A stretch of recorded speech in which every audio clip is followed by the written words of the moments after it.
Hello बच्चों, चलिए प्रश्न पढ़ते हैं। सारणिक जिसके प्रथम पंक्ति का ए प्लस बी, ए प्लस दो बी, ए प्लस तीन बी। दूसरी पंक्ति का ए प्लस दो बी, ए प्लस तीन बी, ए प्लस चार बी। तीसरी पंक्ति का ए प्लस चार बी, ए प्लस पाँच बी, ए प्लस छह बी बराबर विकल्प नंबर ए की घात दो प्लस बी की घात दो प्लस सी की घात दो माइनस तीन ए बी सी। विकल्प नंबर बी तीन ए बी। विकल्प नंबर सी तीन ए प्लस पाँच बी।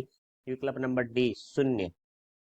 मुख्य अवधारणा। तो हमारा जो प्रश्न है वो सारणिक से संबंधित है। तो सबसे पहले हम बात करेंगे सारणिक के गुण धर्म से।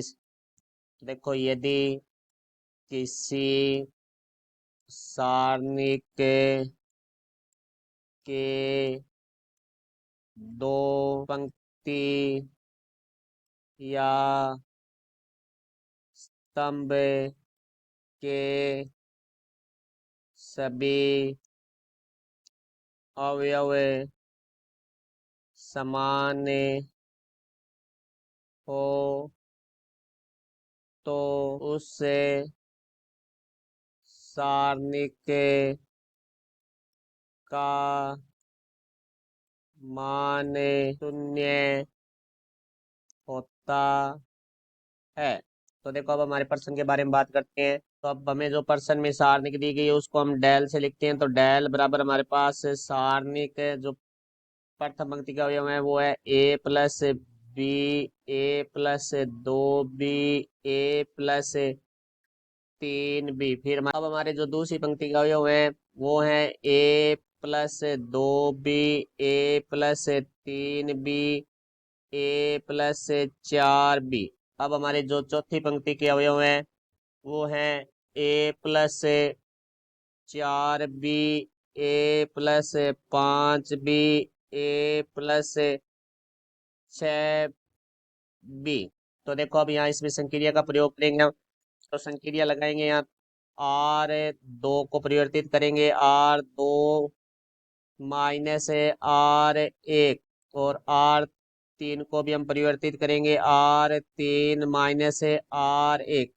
तो यहाँ से देखो डेल बराबर हमारे पास आ जाएगा सारणिक के प्रथम पंक्ति में कोई परिवर्तन नहीं है तो उसके अवयव समान आ जाएंगे ए प्लस बी, ए प्लस दो बी, ए प्लस तीन बी। अब देखो भाई, हमारे आर दो माइनस आर एक करना है तो हमारा ए प्लस दो बी माइनस ए माइनस बी। फिर ए प्लस तीन बी माइनस ए माइनस दो बी, ए प्लस चार बी माइनस ए माइनस तीन बी। अब तीसरी पंक्ति की बात करें तो तीसरी पंक्ति में आर तीन माइनस आर ए करना है हमें। तो यहाँ से आ जाएगा हमारे पास ए प्लस चार बी माइनस ए माइनस बी, ए प्लस पाँच बी माइनस ए माइनस दो बी, ए प्लस छः बी माइनस ए माइनस तीन बी। तो यहाँ से देखो भाई, डेल बराबर हमारे पास है आ जाएगा सारणिक के प्रथम पंक्ति के अवयव समान आएंगे तो ए प्लस बी, ए प्लस दो बी, ए प्लस तीन बी। अब देखो दूसरी पंक्ति में हमारा ए से ए कट जाएगा, दो बी माइनस बी है वो हमारा बी हो जाएगा। फिर दूसरे अवयव में ए से कट जाएगा, तीन बी माइनस दो बी है वो हमारा बी हो जाएगा। फिर हमारा तीसरा अवयव उसमें ए से कट जाएगा, चार बी माइनस तीन बी है वो हमारा बी हो जाएगा। अब हम बात करेंगे तीसरी पंक्ति के लिए। तीसरी पंक्ति में ए से कट जाएगा, चार बी माइनस बी है वो हमारा तीन बी हो जाएगा। फिर यहाँ दूसरे अवयव में ए से कट जाएगा, पाँच बी माइनस दो बी है तो हमारा तीन बी हो जाएगा। फिर तीसरे अवयव में ए से कट जाएगा, छः बी माइनस तीन बी। तो यहाँ हमारे पास आ जाएगा तीन बी। तो देखो, अब हमारे तीसरी पंक्ति से हम तीन उभयनिष्ठ लेते हैं तो हम यहाँ लिखेंगे आर तीन से तीन उभयनिष्ठ